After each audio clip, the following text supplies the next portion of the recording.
La neige recouvre les champs de Caroline du Nord, une toile blanche immaculée sous la douce lumière matinale de Noël. Une cheminée solitaire fume doucement, un phare de chaleur et de vie dans le paysage gelé. De l'intérieur de la ferme isolée de Lawson, les échos joyeux des rires d'enfants se répandent, remplissant l'air vif. La lumière matinale traverse les fenêtres, peignant la scène d'une chaleur trompeuse, annonçant un Noël parfait. La lumière du matin baigne la cuisine douillette, tandis que Fanny Lawson, la mère, s'affaire à préparer un joyeux petit déjeuner de Noël. Mary et Raymond, ses enfants, jouent à proximité avec des jouets simples et aimés, leur rire résonnant doucement. Charles Lawson est assis, absorbé par un journal, son visage une tapisserie complexe d'émotions indéchiffrables. Il observe sa famille avec un regard intense, presque troublant, un observateur silencieux dans leur chaleur. Dans le salon des Lawson, une nuée de petites mains déchire le papier cadeau, révélant des trésors avec des cris de joie. Arthur, l'aîné, guide ses jeunes frères et sœurs, sa patience étant un point d'ancrage tranquille dans le délicieux chaos. Charles observe la scène, un sourire forcé masquant à peine un profond malaise, ses yeux lointains. L'air vibre de l'énergie débordante des enfants, leur rire résonnant dans la pièce ensoleillée. Pourtant, une subtile gêne émane de Charles, une barrière silencieuse entre lui et la joyeuse célébration.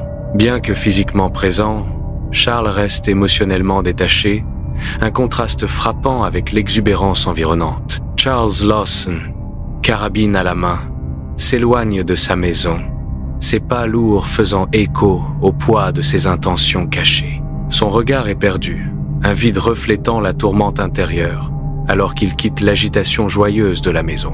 La forêt envahissante se profile, son silence un contraste saisissant avec la vie qu'il abandonne, l'attirant plus profondément dans son mystère. Chaque pas l'éloigne davantage de la mascarade de la chasse, vers une destinée que lui seul comprend.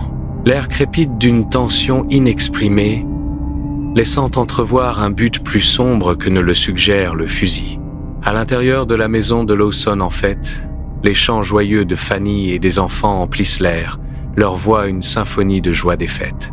Soudain, un coup de feu sec et assourdissant brise le calme festif, déchirant l'air depuis l'extérieur. Un deuxième coup retentit immédiatement, son écho amplifiant le silence soudain et terrifiant qui s'abat sur la pièce. Le chant joyeux des enfants cesse brusquement, leurs visages se tordant de confusion et d'inquiétude croissante. Fanny tente rapidement de calmer les enfants effrayés, sa propre terreur une ombre à peine dissimulée dans ses yeux. Ses mots réconfortants sont empreints d'un tremblement de peur, ses tentatives de les rassurer un acte contre sa propre angoisse montante.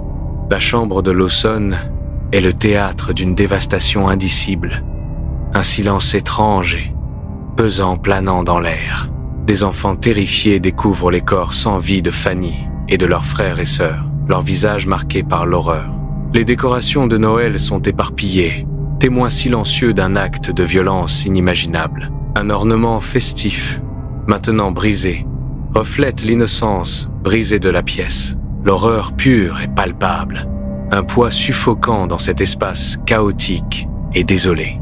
Une violence sans précédent a laissé une cicatrice indélébile, là où la joie résidait autrefois. À la ferme Lawson, les voisins et les forces de l'ordre se rassemblent, leurs visages marqués par le choc sous le soleil de l'après-midi. Une incrédulité palpable plane lourdement dans l'air, un cri silencieux d'une horreur inimaginable.